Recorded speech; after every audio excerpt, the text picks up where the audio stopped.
చాలాసార్లు మనం అనుకుంటాం, వర్షం వచ్చిన తర్వాత వెళ్ళి గొడుగు కొనుక్కుందాంలే అని కొంతమంది అనుకుంటారు. వర్షం వచ్చాక గొడుగు కొనుక్కుంటే నీవు షాప్కి వెళ్ళే దారిలో అయినా ఖచ్చితంగా తడిచిపోతావు. కష్టాలు వచ్చిన తర్వాత దేవుని గురించి ఆలోచిద్దాంలే, లేకపోతే మరణం దగ్గరగా ఉన్నప్పుడు రక్షణ గురించి ఆలోచిద్దాంలే అని కొంతమంది వారి జీవితంలో ఒక రకమైన నిర్లిప్త ధోరణి, ఒక సోమరిపోతులుగా సోమరితనంతో మెలుగుతూ ఉంటారు. దేవుని వాక్యం సెలవిస్తుంది, మీరు మత్తులై ఉండద్దు, కానీ కొన్ని ఆయుధాలను ధరించుకోవాలి అనే మాట మనం గమనిస్తున్నాం. నిజమే, every Christian is a soldier. ప్రతి క్రైస్తవుడు దేవుని సైనికుడు అనే మాట మనం గుర్తుపెట్టుకోవాలి. అఫ్ కోర్స్ మనము ఆర్మీలో వెళ్ళి జాయిన్ కాకపోయి ఉండొచ్చు, లేకపోతే ఆర్మీలో జాయిన్ అవ్వడానికి మనకి మన బాడీకి తగిన ఫిట్నెస్ లేకపోవచ్చు, లేకపోతే మనం సరైన ట్రైనింగ్ తీసుకొని లేకపోయి ఉండొచ్చు. కానీ దేవుని వాక్యం సెలవిస్తుంది, క్రీస్తు యేసు యొక్క మంచి సైనికుని వలె మీరు పోరాడాలి అని. విశ్వాస జీవితంలో రక్షణ పొందిన ప్రతి ఒక్కరు కూడా సైనికులు అనే మాట గుర్తుపెట్టుకోవాలి. సైనికులు ఎందుకంటే యుద్ధం కొరకు, యుద్ధం ఎప్పుడైనా రావచ్చు. యుక్రెయిన్ రష్యా మధ్యలో వార్ వస్తుందని, అంత సడన్గా వస్తుందని బహుశా వారు ఎక్స్పెక్ట్ చేసి ఉండకపోవచ్చు. బట్ సడన్లీ ఆ వార్ ప్రారంభించబడినప్పుడు ఆ దేశం వారు ఈ దేశం వారు వారి దగ్గర ఉన్న ఆయుధాలు వాటన్నిటిని కూడా వాడి ఒకరి మీదకు ఒకరు కావలసిన విధ్వంసాన్ని, నాశనాన్ని సృష్టించుకున్నారు. విశ్వాస జీవితంలో కూడా క్రీస్తు యేసు యొక్క మంచి సైనికుల వలె జీవించటం అంటే అర్థం ఏంటంటే, విశ్వాసంలో నీకు పోరాటాలు ఎదురవుతాయి. ఈ లోకంలో నువ్వు పోరాడాలి, కానీ మంచి సైనికుని వలె నువ్వు నేను మంచి పోరాటం పోరాడాలి అని దేవుడు కోరుకుంటున్నాడు. ఇప్పుడు ఈ పోరాడడానికి ఏమి ఆయుధాలు కావాలి? ఈ లోక సంబంధమైన ఆయుధాలు ఏమైనా కావాలా? లోక సంబంధమైన ఆయుధాలు మన దగ్గర ఉంటే, ఒక AK-47 గన్నో లేకపోతే ఇంకేవో ఆయుధాలు మన దగ్గర ఉంటే మనల్ని మనం కాపాడుకోవచ్చా అంటే, మనం వాడవలసిన ఆయుధాలు, మనం కలిగి ఉండవలసిన, ఎక్విప్ అవ్వాల్సిన ఆయుధాలు ఏంటో ఇక్కడ వ్రాయబడి ఉన్నాయి. విశ్వాస ప్రేమలు అను కవచము అనే మాట ఇంగ్లీష్ బైబిల్లో చూస్తే బ్రెస్ట్ ప్లేట్. కవచం అనేది ఎదురు ఉన్న దేహ భాగాలకు ఏ విధమైన ఆయుధాలు కూడా వచ్చి తగలకుండా కాపాడేదండి. ఒక సైనికుని మనం ఇమాజిన్ చేసుకుంటే, ఒక యుద్ధంలో వెళ్ళి పోరాడే సైనికుని మనం జ్ఞాపకం చేసుకుంటే, వారు యుద్ధ కవచాన్ని ధరించుకుంటారు. ఇంకొక ప్రాముఖ్యమైన మాట ఏంటంటే, యుద్ధ కవచం యూజువల్గా ముందే ఉంటుంది కానీ వెనక సైడ్ ఉండదు. ఒక సైనికుడు యుద్ధంలో పోరాడుతున్నప్పుడు ఫ్రంట్ సైడ్ తను ఎనిమీ యొక్క అటాక్ నుంచి తప్పించుకోవడానికి, కాపాడుకోవడానికి he's all prepared and all equipped. అన్ని విధమైన ఆయుధాలతో సిద్ధంగా ఉంటాడు. కానీ వెనక మాత్రం ఏమీ ధరించుకోడండి. వెనక బాడీ ఆర్గన్స్కి కానీ, వీపుకి కానీ, లేకపోతే వెనక కాళ్ళ భాగానికి కానీ ఎలాంటి ప్రిపరేషన్ ఉండదు. వై, ఎందుకు అని ఆలోచిస్తే, యుద్ధంలో ఎప్పుడు సైనికుడు ముందుకే వెళ్ళాలి కానీ వెనక్కి తిరిగి పారిపోవడానికి వీలు లేదు. When you are in a war, ఒక యుద్ధంలో సైనికుడు పోరాడుతున్నప్పుడు ముందుకే వెళ్ళాలి కానీ వెనక్కి తిరిగి పిరికివాడిగా పారిపోవడానికి అవకాశం లేనే లేదు. చాలాసార్లు అపవాది అంటాడు, పిరికివాడుగా ఉండిపో, పిరికిదానివిగా ఉండు, you can't win, you can't fight, నువ్వు పోరాడలేవు, నువ్వు గెలవలేవు, పారిపో, జస్ట్ గివ్ అప్. కాదండి, విశ్వాస జీవితంలో దేవుని శక్తి మీద ఆధారపడుతూ ముందుకే వెళ్ళాలి. ఎటువైపు నుండి శోధనలు వచ్చినా, ఎటువైపు నుండి సమస్యలు వచ్చినా, ఎటువైపు నుండి దాడి మన మీదకి వచ్చినా, ఎప్పుడైతే ఈ ఆత్మీయ ఆయుధాలతో మనం సిద్ధపడి ఉంటామో అప్పుడు మన యుద్ధంలో చక్కగా పోరాడగలం. సో ధరించుకోవలసిన కవచము ఏంటి అని ఆలోచిస్తే, విశ్వాసము, ప్రేమ. నిజమే, అపవాది చాలాసార్లు మన మీద వేసే ఆయుధాలు, బాణాలు ఏంటంటే, అసలు దేవుడు ఉన్నాడంటావా, ఆర్ నీ విశ్వాసం అంతా వ్యర్థమే కదా, ఎందుకు ఇన్ని ప్రార్థనలు చేస్తున్నావు, మందిరానికి ఎందుకు వెళ్తున్నావు? కొంతమంది మాకు ఉత్తరాలు, ఈమెయిల్స్ రాస్తూ ఉంటారు. ఏమనంటే, అప్పటి వరకు బాగానే ఉంటుందండి, సడన్గా ఒక అనుమానం వస్తుంది, అసలు దేవుడు ఉన్నాడా లేదా. అప్పటి వరకు చాలా స్ట్రాంగ్గా ఉన్నట్లు అనిపిస్తుంది ఫెయిత్లో, సడన్గా ఒక డౌట్ వస్తుంది, అసలు దేవుని దగ్గరికి ప్రార్థనలు వెళ్తున్నాయా లేదా. మరికొంతమందికి ఒక డౌట్ వస్తుంది, అసలు పరలోకం ఉందో లేదో. అపవాది వేసే బాణాలు లేక ఆయుధాలలో ఒక ప్రాముఖ్యమైన ఆయుధం ఏంటంటే సందేహము అనే ఆయుధం. ఈ ఆయుధానికి చాలా మంది పడిపోయారండి. ఒకప్పుడు స్ట్రాంగ్గా ఫెయిత్లో ఉన్న వాళ్ళు కూడా విశ్వాసం తగ్గిపోయి, అనుమానాలు, సందేహాలు పెరిగిపోవడం వల్ల వాళ్ళు విశ్వాస పోరాటంలో ఓడిపోయారు. అందువలన మనం విశ్వాసం అనే కవచాన్ని ఎప్పుడు రెడీగా పెట్టుకోవాలంట. విశ్వాసం అనే కవచం సన్నగిలిపోతా ఉంటే మళ్ళీ దాన్ని మనం రెడీగా సిద్ధపరచుకొని విశ్వాసం అనే కవచాన్ని నిత్యము మనము ధరించుకోవాలి. ఎక్కడ విశ్వాసం ఉంటుందో అక్కడ సందేహము ఉండదు. ఎక్కడ సందేహం ఎక్కువ ఉంటుందో అక్కడ విశ్వాసానికి చోటు లేదు. ఎప్పుడైతే తోమా వచ్చి యేసుక్రీస్తు ప్రభు యొక్క గాయాలలో నేను వేలు పెట్టి చూస్తేనే కానీ నేను నమ్మనంటే, యేసయ్య తోమాను చాలా ప్రేమించి తోమాకు తన చేతి గాయాలలో వేలు పెట్టి చెక్ చేసి ఆ ప్రొవిజన్ ఇచ్చాడు. ఇచ్చిన తర్వాత ఒక మాట అంటారు యేసయ్య, ఏమన్నారంటే, నీవు అవిశ్వాసివి కాక విశ్వాసివై యుండుము. Do not be unbelieving but believing. ఈ రాత్రికాల సమయంలో అనుమానము, సందేహము అనే ఒక పరిస్థితిలో ఎవరైతే స్టక్ అయిపోయి ఉన్నారో, చూడండి కొన్నిసార్లు వర్షాలు పడుతున్నప్పుడు బురదలో మన వెహికల్ స్టక్ అయిపోతుంది. ఒక బైక్ అయి ఉండొచ్చు, కార్ అయి ఉండొచ్చు. స్టక్ అయిపోయాక దాన్ని బయటకు తీస్తే కానీ ప్రయాణం ముందుకు వెళ్ళదు. కొంతమంది జీవితాలు అనుమానం, సందేహం అనే గుంటలు స్టక్ అయిపోయి ఉన్నాయండి. స్టక్ అయి ముందుకు వెళ్ళట్లేదు. They are not able to go forward in their faith. They are not able to go forward in worshipping the Lord. They are not able to go forward in serving the Lord. దేవుని సేవించడానికి ముందుకు వెళ్ళలేకపోతున్నారు. ఎందుకంటే అనుమానము లేదా సందేహము అనే గుంటలో వారి జీవితం అనే వాహనము స్టక్ అయిపోయింది. విశ్వాసము, ప్రేమ అనే కవచాన్ని ధరించుకోవాలి. విశ్వాసం important, but why is love important? ప్రేమ ఎందుకు ముఖ్యం అంటే, ఈ రోజుల్లో ఎక్కడ చూసినా ద్వేషం, ఎక్కడ చూసినా కోపం, ఎక్కడ చూసినా క్రోధము, ఎక్కడ చూసినా అసూయ, ఇది పెచ్చుమీరిపోతా ఉంది. ఎక్కడ చూడండి అత్తకి కోడలికి మధ్యలో పడదు, పచ్చగడ్డేస్తే బగ్గుమంటది. అన్నకి తమ్ముడికి మధ్యలో సమాధానము ఉండదు. అక్కకి చెల్లికి మధ్యలో సమాధానము ఉండదు. భార్య భర్తకి మధ్యలో సమాధానము ఉండదు. ఇరుగు పొరుగు వారితో సమాధానం. ఎక్కడ చూసినా there is rivalry, there is conflict, there is hatred, there is anger, there is jealousy everywhere. ఎక్కడన్నా ప్రేమ అనేది కొంచెం కనబడుతుందంటే అది దేవుని ప్రజల ఇళ్లలోనే. హల్లెలూయా. దేవుడున్న ఇంట్లో ఏముంటది? దేవుడున్న ఇంట్లో సోఫా ఉంటుంది, ఆ తర్వాత డబుల్ కాట్ ఉంటుంది, ఫ్రిడ్జ్ ఉంటుంది కాదండి. అవి అందరి ఇళ్లలో ఉంటాయి. కానీ దేవుడున్న ఇంట్లో ఏముంటుంది? నీ ఇంట్లో దేవుడు ఉన్నాడు, దేవుని సన్నిధి ఉంది అనడానికి సూచన ఏంటంటే నీ ఇంట్లో ప్రేమ ఉంటుంది. హల్లెలూయా. మన ఇంట్లో ప్రేమ ఉందా? మా ఇంట్లో ఎవరికి లేదండి ప్రేమ అంటే మనం స్టార్ట్ చేద్దాం. Let's be a loving person. ప్రేమ చూపించే వ్యక్తిగా మనం ఉందాం. చాలాసార్లు మనం ఎవరి మీద బ్లేమ్ చేస్తూ ఉంటాం కదండి. మా తల్లిదండ్రులకు ప్రేమ ఉండదండి అంటే దేవుడు అంటున్నాడు, నువ్వు ఎవరి కోసమో చూడొద్దు, నువ్వు చూపించు ప్రేమ. You start loving people, you start blessing people. నువ్వు విశ్వాసాన్ని కనుపరచు. విశ్వాసం లేని వారు కూడా నీ విశ్వాసం ద్వారా దేవుని దగ్గరికి వస్తారు. నువ్వు ప్రేమించడం ప్రారంభించు, నిన్ను ద్వేషించే వ్యక్తులు కూడా నీకు స్నేహితులు అయిపోతారు. హల్లెలూయా. సో మనం ధరించవలసిన కవచం ఏంటంటే విశ్వాసము, ప్రేమ. ఆ తర్వాత రెండవదిగా మనం ఆలోచిస్తే రక్షణ, నిరీక్షణ అను శిరస్త్రాణమును ధరించుకుందాము. 1 Thessalonians chapter 5 verse 8. మొదటి తెస్సలోనిక పత్రిక 5వ అధ్యాయము 8వ వచనాన్ని మనం చదువుకుంటున్నాం. సో మొదటిది breast plate of faith and love. రెండవది helmet is hope of salvation. హెల్మెట్కి ఎంత వాల్యూ ఉందో మనకు తెలుసు కదండి. చాలాసార్లు ట్రాఫిక్ పోలీస్ వాళ్ళు చాలా రూల్స్ చేస్తూ ఉంటారు. ఏమనంటే హెల్మెట్ లేకుండా ప్రయాణం చేస్తే మీకు ఫైన్. అయినా కూడా చాలామంది హెల్మెట్ పెట్టుకోరు. ఎందుకు పెట్టుకోరంటే మా హెయిర్ అంతా పాడైపోతుందండి, మాకు చాలా సఫకేట్ అయిపోతుందండి, ఊపిరి తీసుకోలేకపోతున్నామండి, మా తలలో అంత డాండ్రఫ్ వచ్చేస్తుందండి, జుట్టు అంతా ఊడిపోతుందండి, మాకు తలకి ఫ్రీగా గాలి అందాలంటే, మాకు ఈజీగా ఇబ్బంది లేకుండా బైక్ మీద ప్రయాణం చేయాలంటే వీ డోంట్ లైక్ హెల్మెట్. కానీ మనకు తెలుసు చాలా డిజాస్టర్స్, యాక్సిడెంట్స్లో జరిగే చాలా వరకు ఎక్కడైతే డెత్స్ ఉంటాయో యాక్సిడెంట్స్లో అక్కడ తలకి గాయం తగిలి చనిపోయిన వాళ్ళే. అప్పుడు ఫైనల్గా డాక్టర్స్ చెప్పేది ఏంటంటే ఈ వ్యక్తి కనుక హెల్మెట్ పెట్టుకొని ఉంటే ఖచ్చితంగా సేవ్ అయి ఉండేవారండి. హెల్మెట్ లేక హెడ్ ఇంజరీ అవ్వడం వల్ల చనిపోయారు. చూడండి, యాక్సిడెంట్స్ అనేవి జరుగుతూ ఉంటాయి. అవి యాక్సిడెంటల్గానే అవుతాయి, మనం ఎక్స్పెక్ట్ చేసి అవి జరిగేవి కాదు. యాక్సిడెంట్ జరిగినప్పుడు చెయ్యి విరిగిన వాళ్ళు సర్వైవ్ అవుతారు, కాళ్ళు విరిగిన వారు సర్వైవ్ అవుతారు, ఇంకా ఆయా రకాలైన గాయాలైన వాళ్ళు, టైర్స్ అయిన వాళ్ళు సర్వైవ్ అవుతారు. కానీ తలకి ఇంజరీ అయితే మాత్రం వాళ్ళు బ్రతకడానికి అవకాశం చాలా చాలా తక్కువ. కానీ హెల్మెట్ ఉంటే ప్రొటెక్ట్ చేస్తుంది. ఇప్పుడు విశ్వాస జీవితంలో కూడా దేవుడిచ్చే ఆర్మర్లో హెల్మెట్ ఒకటి ఉందంట. What is that helmet? ఈ రాత్రికాల సమయంలో మన ఇంట్లో ఒకవేళ హెల్మెట్ లేకపోయినా it's good to have helmet, it's good to use helmets. కానీ విశ్వాస జీవితంలో హెల్మెట్ ఏంటి అంటే దిస్ హెల్మెట్ ఇస్ సాల్వేషన్, రక్షణ అనే శిరస్త్రాణమును మనము ధరించుకోవాలి. నాకైతే ఆ హెల్మెట్ ఉందండి. హల్లెలూయా.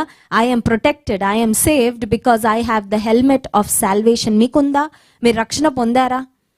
నేను ఇంకా రక్షణ పొందలేదండి, తర్వాత చూసుకుంటానండి, పెళ్ళయ్యాక రక్షణ పొందుతానండి.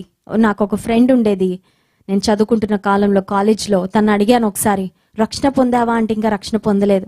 Why not? ఎందుకు రక్షణ పొందలేదంటే తను అంటుంది, లైఫ్లో సెటిల్ అయ్యాక అప్పుడు రక్షణ పొందుతాను బ్లెస్సీ అనింది. లైఫ్లో సెటిల్ అయ్యాక అంటే ఏంటి? ఆమెకి జాబ్ వచ్చాక అప్పుడు రక్షణ పొందుతుందంట. సరే జాబ్ వచ్చేసింది, దేవుడు జాబ్ ఇచ్చాడు.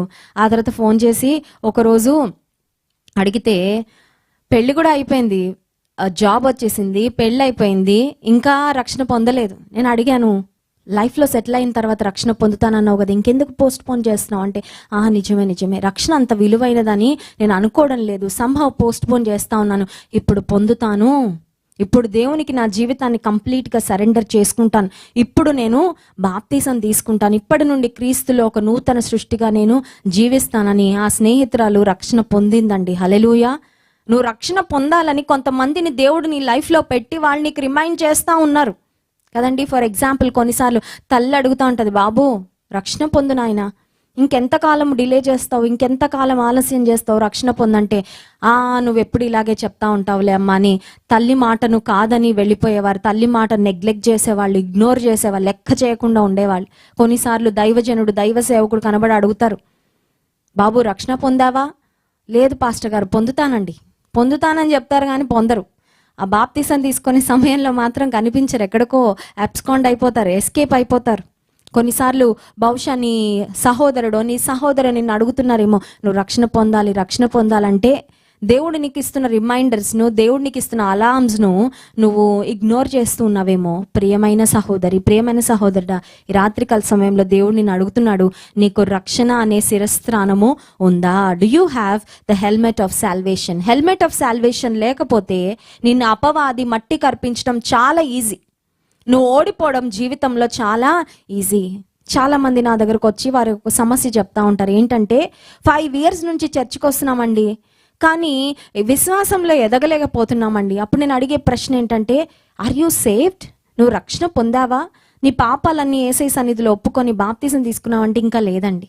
5 సంవత్సరాల నుండి మందిరానికి అయితే వస్తున్నారు కానీ రక్షణ మాత్రం పొందలేదంట. That's why they are not able to enjoy victorious life in Christ Jesus.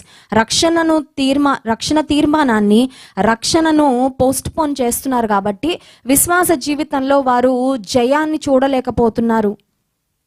ఈ రాత్రికాల సమయంలో దేవుడు చెప్తున్న మాట ఏంటంటే, నీవు పోరాడాలంటే నువ్వు ఒట్టిగా వచ్చి పోరాడితే నువ్వు ఖచ్చితంగా ఓడిపోతావు, గాయపడిపోతావు. నీవు కొన్ని ఆయుధాలతో పోరాడాలి. ఆ ఆయుధము విశ్వాసము, ప్రేమను కవచము, రక్షణ, నిరీక్షణను శిరస్త్రానం. ఎఫెసీ పత్రిక 6వ అధ్యాయము 11వ వచనంలో కూడా ఇదే మాట మళ్ళీ మనం చూస్తాము. ఎఫెసీ పత్రిక 6వ అధ్యాయము 11వ వచనంలో ఒకే మాట 2 సార్లు కనబడుతుందండి. 11వ వచనంలో ఒకసారి, 13వ వచనంలో ఒకసారి. మీరు అపవాది తంత్రములను ఎదిరించుటకు శక్తిమంతులగునట్లు దేవుడిచ్చు సర్వాంగ కవచమును ధరించుకోవాలంట. Wear it. ఏం ధరించుకోవాలి అంటే సర్వాంగ కవచం. ఎవరిస్తారు ఇది? ఏ షాపింగ్ మాల్లో దొరుకుతుంది? ఎంత ఖరీదు పెడితే దొరుకుతుంది? ఆన్లైన్లో కొనుక్కోవచ్చా అంటే వాక్యం చెప్తుంది ఇది దేవుడు ఇస్తాడు, దేవుని ద్వారా నీకు అనుగ్రహించబడుతుంది. దేవుడిచ్చే ఈ సర్వాంగ కవచాన్ని నీవు నేను ధరించుకోవాలి. సేమ్ వర్డ్స్ 13వ వచనంలో కూడా చూస్తాం. అందుచేతను మీరు ఆపద్దినమందు వారిని ఎదిరించుటకును సమస్తమును నెరవేర్చిన వారై నిలబడుటకును శక్తిమంతులగునట్లు దేవుడిచ్చు సర్వాంగ కవచమును ధరించుకొనుడి. దేవుడిచ్చు సర్వాంగ కవచమును ప్రతి విశ్వాసి ధరించుకోవాలి. Are you wearing the armour of God? షెల్ఫ్లో, వార్డ్రోబ్లో ఎన్ని బట్టలన్నా ఉండనియండి. చూడండి, కొన్నిసార్లు వర్షాకాలంలో వేసుకోవడానికి, ఇప్పుడు రెయినీ సీజన్, ఎక్కడ చూసినా వర్షాలు పడుతున్నాయి, మన దగ్గర రెయిన్ కోట్స్ ఉంటాయి. ఆ తర్వాత చలికాలంలో వేసుకోవడానికి స్వెటర్స్ లేకపోతే జాకెట్స్, ఇవన్నీ మనం కొని పెట్టుకుంటాం.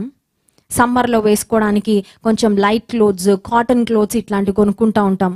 అన్ని రకాల బట్టలు మన వార్డ్రోబ్లో ఉంటాయి, కానీ స్పిరిచువల్గా ఆధ్యాత్మికంగా ఆలోచిస్తే నీ స్పిరిచువల్ లైఫ్లో, నీ ఆధ్యాత్మిక జీవితంలో సర్వాంగ కవచము ఉందా? సర్వాంగ కవచమును నీవు ధరించుకొని ఉన్నావా? ఈ సర్వాంగ కవచం యొక్క ప్రాముఖ్యత ఏంటంటే ఇంకొక మాట కూడా చూస్తాం. 2 కొరింథీ పత్రిక 10వ అధ్యాయము 4వ వచనంలో ఆ మాట వ్రాయబడింది. చూడండి, 2 కొరింథీ పత్రిక 10వ అధ్యాయము 4వ వచనం. మా యుద్ధోపకరణములు శరీర సంబంధమైనవి కావు, కానీ దేవుని ఎదుట దుర్గములను పడద్రోయ జాలినంత బలము కలవై ఉన్నవి. హల్లెలూయా. ఈ వెపన్స్ ఫిజికల్ వెపన్స్ కాదంట, భౌతిక పరమైన ఆయుధాలు, యుద్ధోపకరణాలు కాదు, కానీ ఆత్మ సంబంధమైన యుద్ధోపకరణాలు.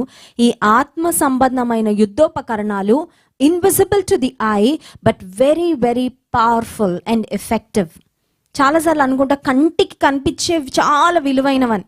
కంటికి కనిపించే వాటికి ఎంత విలువిస్తామో, కంటికి కనిపించే దొంగొచ్చి దొంగతనం చేస్తే వెళ్ళిపోతాయి, కంటికి కనిపించేవి చెదలు పడితే బూడిద అయిపోతాయి, లేకపోతే పౌడర్ అయిపోతాయి, కంటికి కనిపించేవి నాశనం అయిపోతాయి, కానీ కంటికి కనిపించనివి చాలా విలువైనవి. దేవుని వాక్యం కూడా అదే చెప్తుంది, అదృశ్యమైనవి నిత్యములు, దృశ్యమైనవి అనిత్యములు. ఇప్పుడు దేవుని వాక్యంలో వ్రాయబడి ఉంది, మీరు ధరించే యుద్ధోపకరణములు శరీర సంబంధమైనవి కాదు, దే ఆర్ నాట్ ఫిజికల్. ఇప్పుడు నేను ఆత్మ సంబంధమైన యుద్ధోపకరణాలు నాకు ఉన్నాయంటే అవి ఎవరికి కనిపించట్లేదు. మీరు ధరించుకున్న ఆత్మ సంబంధమైన యుద్ధోపకరణాలు కూడా ఎవరికి కనిపించట్లేదని లేవు అని చెప్దామా అంటే చెప్పడానికి వీల్లేదు. ఎందుకంటే మనలో ప్రాణం ఉంది, ప్రాణం ఎవరికి కనిపించదు, కానీ ప్రాణం లేదా అంటే ప్రాణం ఉంది. సో ఈ యుద్ధోపకరణాలు ఆత్మ సంబంధమైనవి, ఈ భౌతిక నేత్రానికి కంటికి కనిపించనివి, కానీ వీటికున్న శక్తి, వీటికున్న బలము ఎలాంటిది అని ఆలోచిస్తే దేవుని ఎదుట దుర్గములను పడద్రోయ జాలినంత బలము కలవై ఉన్నవి. నీ ఎదుట వచ్చే సమస్యలను పడద్రోయగలిగినంత బలమైన యుద్ధోపకరణాలు ఆత్మ సంబంధమైన యుద్ధోపకరణాలు. ఇంకొక మాట కూడా ఉంది 5వ వచనంలో, మేము వితర్కములను, దేవుని గూర్చిన జ్ఞానమును అడ్డగించు ప్రతి ఆటంకమును పడద్రోసి ప్రతి ఆలోచనను క్రీస్తుకు లోబడినట్లు చెరపట్టి. చాలా మందికి యుద్ధం ఎక్కడ జరుగుతుందంటే ఆలోచనలలో జరుగుతుంది. చాలా మందికి డిప్రెషన్ ఎక్కడ వస్తుందండి? బాడీకి వస్తుందా, మైండ్కి వస్తుందా? మైండ్కి వస్తుంది. So many young people are struggling with depression, middle aged people depression, elderly people, older people depression. ఎవరికి లేదంటే దాదాపు చాలా మంది డిప్రెషన్ ఎవరికి చెప్పుకోలేకపోతున్నారు, కానీ చాలా మంది డిప్రెషన్తో స్ట్రగుల్ అవుతున్నారు, సఫర్ అవుతున్నారు. ఈ డిప్రెషన్ అనే బ్యాటిల్ ఎక్కడ జరుగుతుందంటే మనసులోనే జరుగుతుంది. దేవుని వాక్యం సెలవిస్తుంది, నిన్ను పడద్రోయాలని ప్రయత్నించే బలమైన దుర్గములను నీవు పడద్రోయడానికి దేవుడిచ్చే యుద్ధోపకరణాలు నీకు ఉపయోగపడతాయి, నీ ఆత్మీయ జీవితంలో దోహదపడతాయి. అపవాది ఒకవేళ నీ మనసులోకి ఒక బలమైన వెపన్ వేస్తున్నాడేమో, డిప్రెషన్ అనే ఒక బలమైన ఆయుధం. కొంతమంది అపవాది ఒక్క వేటేగానే పడిపోతారండి. ఇంకా డిప్రెషన్లో నుంచి for some people it takes days and for some other people it takes years. కొంతమంది కొన్ని రోజుల్లో బయటకు వస్తున్నారు, కొంతమంది సంవత్సరాల తరబడి డిప్రెషన్లో, కృంగుదలలో బ్రతుకుతున్న వారు ఉన్నారు. పైకి ఒక ప్లాస్టిక్ స్మైల్ వేసుకొని ఏదో హ్యాపీగా ఉన్నట్లు కనిపించడం, ఏదో మనుషుల కోసం బ్రతుకుతా, ఏదో సమాజంలో అటు ఇటు తిరుగుతా ఏదో ఆనందంగా ఉన్నట్లు ఉన్నారు, కానీ but they are not truly happy. లోపల ఏదో ఒక భయంకరమైన డిప్రెషన్. కొంతమంది చెప్తూ ఉంటారు, చనిపోవాలని ఒక సూసైడల్ థాట్స్ వస్తున్నాయి అక్క. మనొక చెల్లెమ్మ వచ్చింది, చెప్తుంది, అక్క కిచెన్లోకి వెళ్ళి కత్తి చూడగానే పొడి చేసుకో అన్నట్లు ఒక స్వరం వినబడుతుంది. రాత్రి అందరూ పడుకోగానే బాల్కనీలోకి బయటకు దూకే అని ఒక స్వరం వినబడుతుంది. భయంకరమైన డిప్రెషన్తో బాధపడుతుంది, భయంకరమైన ప్రేరేపణ నా మనసులో వస్తుంది. ఎవరండి తన మనసును దాడి చేస్తుంది? అపవాది అటువంటి భయంకరమైన ఆలోచనలు కలుగజేసేవాడు. నీ జీవితం మీద ఆశ లేకుండా చేస్తాడు. కానీ దేవుడు మనకిచ్చే సర్వాంగ కవచం. ఆ చెల్లెమ్మను ఒకటే మాట అడిగాను కౌన్సిలింగ్ చేసినప్పుడు, రక్షణ పొందావా? ఇంకా పొందలేదక్క, నాట్ యెట్, ఇంకా రక్షణ పొందలేదు. కొంతమంది అలాగే రక్షణ పొందకుండా పోస్ట్ పోన్ చేసుకుంటూ అపవాదికి ఎక్కువ అవకాశం ఇస్తూ ఉంటారు. అపవాది డిప్రెషన్ అంటే డిప్రెషన్, కొన్ని రకాలైన అడిక్షన్స్ అంటే అడిక్షన్స్లోకి లాగేస్తాడు. ఇష్టానుసారంగా మన జీవితాలతో ఆడుకుంటాడు. రక్షణ అనే శిరస్త్రాణాన్ని ధరించుకోకపోతే దేవుని గూర్చిన జ్ఞానమును అడ్డగించు ప్రతి ఆటంకమును పడద్రోసి ప్రతి ఆలోచనను క్రీస్తుకు లోబడినట్లుగా చెరపటి. Have you ever struggled with bad thoughts? ఎప్పుడైనా వచ్చాయా బ్యాడ్ థాట్స్? కలలో ఉండొచ్చు, ఆర్ మేబీ జస్ట్ కూర్చోగానే ఒక ర్యాండమ్ థాట్, జస్ట్ అలా రోడ్డు మీద నడుచుకుంటూ వెళ్తుంటే ఒక దేవునికి ఇష్టం లేని ఆలోచన, and you know that's not right. అసలు అది నువ్వు ఆలోచించవలసిన ఆలోచన కానే కాదు. అది నీ ఎదుటి వాళ్ళ విషయంలో ఉండొచ్చు, నీ బంధువుల విషయంలో ఉండొచ్చు, మేబీ నీ సొంత కుటుంబీకుల విషయంలో ఉండొచ్చు, ఆర్ మేబీ నీ పర్సనల్ లైఫ్ విషయంలో ఉండొచ్చు, లేకపోతే నువ్వు చూసిన ఏదో దృశ్యము, ఆర్ మేబీ సమ్ ఇమాజినేషన్. కానీ నీకు తెలుసు ఆ ఆలోచన మాత్రం దేవునికి ఇష్టమైనది కానే కాదని. అలాంటి ఆలోచనలని ఎలా జయించాలి? ఆలోచనలు ఎక్కడొస్తాయండి? బుర్రలో వస్తాయి. చిన్న బుర్రకి చిన్న మనసులో కోటి ఆలోచనలు కదండి. చిన్న బ్రెయినే, చిన్న మనసే, కానీ ఎన్ని ఆలోచనలు, so many thoughts, so many imaginations. కొన్నిసార్లు పడుకుంటే ఎన్ని కళలు వస్తాయో తెలీదు, ఏమీ గుర్తుండదు కొన్నిసార్లు పొద్దున్న లేసేసరికి. కానీ బోల్డ్ కళ్ళు వచ్చేసి ఉంటాయి. కొంతమంది అర్ధరాత్రిలో లేచి కలవరిస్తూ ఉంటారు, కేకలు పెడుతూ ఉంటారు. ఇంట్లో నుంచి లేచి నిద్రలో నడిచేసే వాళ్ళు ఉంటారు చాలామంది. ఈ మనసు ఎక్కడుందంటే తలలో ఉంది. ఈ తలకి ఏం కావాలంటే రక్షణ అనే శిరస్త్రాణము కావాలి. రక్షణ అనే శిరస్త్రాణము నీవు ధరించుకున్నప్పుడు, when you wear the helmet of salvation, you will be protected from ungodly thoughts. దుష్ట తలంపుల నుండి, అపవాది సంబంధమైన ఆలోచనల నుండి, నీ విశ్వాసాన్ని అడ్డుపరిచే, ఆటంకపరిచే ఆలోచనల నుండి నీవు విజయాన్ని సంపాదించుకుంటావు. ఎప్పుడైతే దేవునికి ఇష్టానుసారంగా నీవు బ్రతుకుతావో, దేవుడిచ్చే రక్షణను నీవు స్వీకరిస్తావో, రక్షణతో పాటు దేవుడిచ్చే ప్రతి ఆశీర్వాదం కూడా నీ స్వంతం అవుతుంది. హల్లెలూయా. ఈ రాత్రికాల సమయంలో మిరకిల్ అండ్ రివైవల్ మీటింగ్స్లో పాల్పొందుతున్న ప్రతి ఒక్కరికి ఇదే మాట నేను జ్ఞాపకం చేయాలని ఆశపడుతున్నాను. అద్భుతాలు పొందుకోవాలని కోరుకుంటున్నావా? ఆశ్చర్య కార్యాలు దేవుడు జరిగించాలని ఆశిస్తున్నావా? రక్షణ అనే శిరస్త్రాణము ధరించుకో. ఎంత డబ్బులు పెట్టినా నీకు రాదు. ఇన్వాల్యుబుల్. డబ్బుతో అది వెలకట్టి కొనలేంది రక్షణ. రక్షణను దేవుడు ఫ్రీగా ఇస్తున్నాడు, ఉచితంగా ఇస్తున్నాడు, బట్ ఇట్స్ వెరీ కాస్ట్లీ. రక్షణ నీవు పొందుకుంటే, రక్షణ అనే శిరస్త్రాణము ధరించుకుంటే, your life is protected. You are safe from the attacks of the enemy. అపవాది యొక్క దాడుల నుండి ఈ రక్షణ అనే శిరస్త్రాణం నిన్ను కాపాడుతుంది. దుష్ట తలంపుల నుండి నీవు కాపాడుకున్న వ్యక్తి అవుతావు. అంత మాత్రమే కాదు, ఈ యుద్ధోపకరణముల ద్వారా ఆత్మ సంబంధమైన పోరాటంలో నీవు జయాన్ని పొందుకుంటావు. అతి కృప దేవుడు మనకి దయచేయునుగాక. ఆమెన్. పరిశుద్ధానికి స్తోత్రాలు. నీ వాక్యం ద్వారా మీరు మాతో మాట్లాడిన మాటలను బట్టి వందనాలు. రక్షణ అనే శిరస్త్రాణం యొక్క ప్రాముఖ్యతను మీరు మాకు జ్ఞాపకం చేసినందుకు వందనాలు. చాలాసార్లు చదువులకు ఇచ్చిన విలువ, ఉద్యోగాలకు ఇచ్చిన విలువ, ఆయా రకాలైన భౌతిక విషయాలకు ఇచ్చిన విలువ, రక్షణకు చాలామంది వారి జీవితాలు ఇవ్వలేకపోతున్నారు ప్రభా. రక్షణ యొక్క ప్రాముఖ్యతను మాకు జ్ఞాపకం చేసినందుకు వందనాలు. రక్షణ ఇంకెప్పుడో పొందుకుందాం లేని ఎంతమంది ఆలస్యం చేస్తూ వచ్చారో, వారి రక్షణ పొందడానికి నీ కృప దయచేయండి. మేము విశ్వాసము, ప్రేమ అనే కవచాన్ని ధరించుకోవాలని మీరు మా జ్ఞాపకం చేసినందుకు స్తోత్రాలు. ఎక్కువ విశ్వాసం, గొప్ప విశ్వాసము మా హృదయాలలో నింపుమని కోరుకుంటున్నామయ్యా. అనుమానాలు, సందేహాలు మా హృదయాలలో ఏ ఉన్నాయో నీ వాక్యం వింటూ ఉండగా పటాపంచలైపోవడానికి కృప చూపించండి. నిన్ను కానీ, నీ ప్రెజెన్స్ని కానీ, నీ పవర్ని కానీ ఎప్పుడు మేము అనుమానించే ఆ దౌర్భాగ్య స్థితిలో మేము ఎవ్వరం ఉండకుండా మాకు సహాయం చేయి ప్రభా. ప్రేమలో మేము ఎదగడానికి, ప్రేమను ధరించుకోవడానికి ఈ సహాయం మాకు దయచేయండి. మిమ్మల్ని స్తుతించి ఆరాధించబోతుండగా ఆరాధన ఆత్మతో మమ్మల్ని నింపుమని యేసు నామమున ప్రార్థిస్తున్నాం తండ్రి. ఆమెన్.